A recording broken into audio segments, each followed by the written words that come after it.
ధాన్యం కొనుగోలు కేంద్రాలను రైతులు సద్వినియోగం చేసుకోవాలని ఆనపర్తి గ్రామ సర్పంచ్ మేకల పల్లవి అరవింద్ రెడ్డి అన్నారు.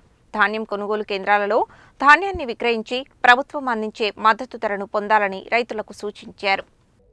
నల్గొండ మండలం ఆనపర్తి గ్రామంలో ఏర్పాటు చేసిన ధాన్యం కొనుగోలు కేంద్రాన్ని గ్రామ సర్పంచ్ మేకల పల్లవి అరవింద్ రెడ్డి ఆదివారం ప్రారంభించారు. ఈ సందర్భంగా ఆమె మాట్లాడుతూ రైతులు పండించిన ధాన్యాన్ని దళారులకు విక్రయించి మోసపోకుండా ప్రభుత్వ ధాన్యం కొనుగోలు కేంద్రాలలో విక్రయించి ప్రభుత్వం అందించే మద్దతు ధరను పొందాలని సూచించారు. తేమ మరియు తాలు పేరుతో అధికారులు హమాలీలు రైతులను ఇబ్బందులకు గురి చేయవద్దని కోరారు. అకాల వర్షాలు కురిసే అవకాశం ఉన్నందున వేగంగా ధాన్యం కొనుగోలు చేసి వెంటనే మిల్లులకు తరలించాలని కోరారు.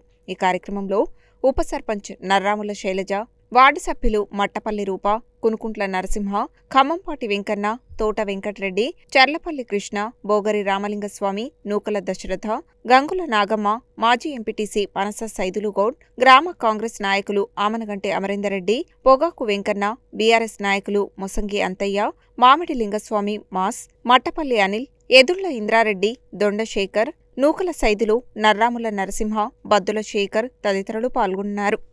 ఇక్కడికి ఇచ్చేసిన రైతులకు మరియు గ్రామ ప్రజలకు, ప్రజాప్రతినిధులకు నమస్కారాలు. మనకు ఒకప్పుడు మన ఊర్లో పండించిన పంట అమ్ముకోవాలంటే ఇతర ఐకేపీ సెంటర్లకు వెళ్ళాల్సి వచ్చేది. కానీ గత ప్రభుత్వం అనేది మనకి ఇక్కడ ఐకేపీ శాంక్షన్ చేయడం వల్ల మన వాళ్ళకు సమయం వృధా కాకుండా రైతులు ఈజీగా ఇక్కడ వడ్లు అమ్ముకోగలుగుతున్నారు. అలాగే ఈ ఐకేపీ ద్వారా ఏంటంటే దళారీ వ్యవస్థ లేకుండా డైరెక్ట్గా ప్రభుత్వానికే మన పంట మనం అమ్ముకోగలుగుతున్నాము. ఈ ఐకేపీ అంటే ఈరోజు ఈ ప్రోగ్రాం ద్వారా నేను రిక్వెస్ట్ చేసేది ఏంటంటే హమాలీలు కొంచెము వాళ్ళు డిమాండ్ చేయడం జరుగుతుంది, రైతుల్ని 1000 పెట్టండి, 2000 పెట్టండి అట్లని.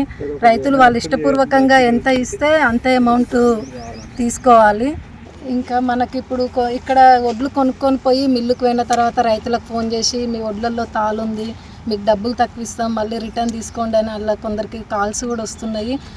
అలా రైతులను ఇబ్బంది పెట్టకుండా ఏది ఉన్నా ఇక్కడే మాట్లాడుకునేలా చర్యలు తీసుకోవాలి ఇక్కడ ఇన్ఛార్జ్ ఎవరు ఉన్నారో.